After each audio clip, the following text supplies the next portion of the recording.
আসসালামু আলাইকুম সম্মানিত দেশবাসী। আজকে আমি এই মুহূর্তে উপস্থিত আছি মাইলবাড়িয়া ঢাকাপাড়ার মাঠে। আপনাদের দেখাবো এই যে লিচু গাছটা, এই লিচু গাছটা ঠিক মাঠের এক প্রান্তে যখন আপনার বৈশাখ মাসে, যখন আপনার তীব্র খরা, প্রখর খরা, প্রচন্ড রোদ যখন মাঠের মধ্যে বিরাজ করবে, তখন কৃষকরা যখন কাজ করতে যেয়ে তারা পিপাসায় ক্লান্ত হয়ে যাবে, প্রচন্ড রোদে ক্লান্ত হয়ে যাবে, তখন কিন্তু তারা গাছের ছায়ায় এসে বসবে। বসে কেউ আছে পানি খাবে, কেউ একটু বিশ্রাম নেবে।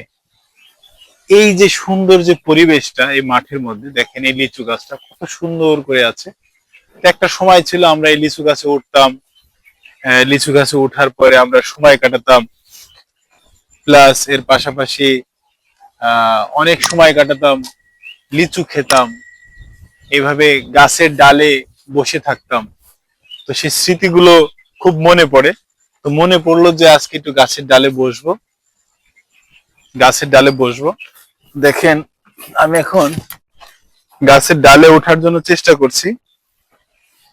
এই যে গাছের ডালে উঠছি, উঠার পরে দেখেন আমি এখানে বসবো খুব সুন্দরভাবে। এই যে বসলাম, বসে নিরিবিলি সময় কাটাতে খুব ভালো লাগছে। কেননা আহ এইভাবে সময় কাটানো আমাদের জন্য সম্ভব হয়ে ওঠে না, কেননা প্রতিটা মুহূর্ত আমাদের ব্যস্ততার সাথে কাটে। কারণ মানুষ যখন কর্মে ব্যস্ত হয়ে যায় তখন কিন্তু অযথা সময় নষ্ট করার তাদের সময় থাকে না। এই যে প্রকৃতির সাথে মিলেমিশে যে সময় কাটানো যায়, এই জিনিসটা অত্যন্ত ভালো একটা দিক। এই যে লিচু গাছটার সামনে বৈশাখ মাস আসছে, বা মানে মাঠের যত আপনার কর্মঠ শ্রমিক গুলো থাকবে তারা এখানে এসে বিশ্রাম নেবে, একটু পানি খাবে, একটু ভাজা মুড়ি খাবে, খেয়ে আবার তারা মাঠে চলে যাবে কাজ করার জন্য আপন মনে।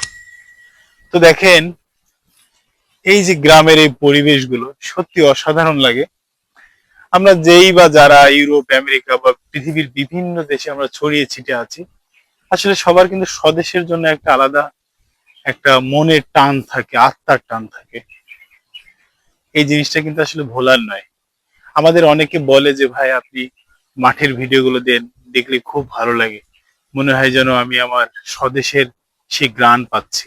তা আসলে আমার প্রবাসী ভাইদের আমার তরফ থেকে আন্তরিক সালাম ও শুভেচ্ছা, যারা এই দেশের যে প্রকৃতি এটা দেখার জন্য আপনাদের মনটা মনটা আবেগ ঘন মুহূর্ত কাজ করে, সেটা আমরা তুলে ধরার চেষ্টা করছি। আপনারা দেখেন স্বদেশের মাটি, দেখেন স্বদেশের বাতাস, স্বদেশের পরিবেশ, সবকিছু দেখলে আপনাদের ভালো লাগবে। আসলে এটা ভালো লাগারই কথা। তো যাই হোক, আজকে এই পর্যন্ত, দেখাবো অন্য কোনো ভিডিওতে। আসসালামু আলাইকুম।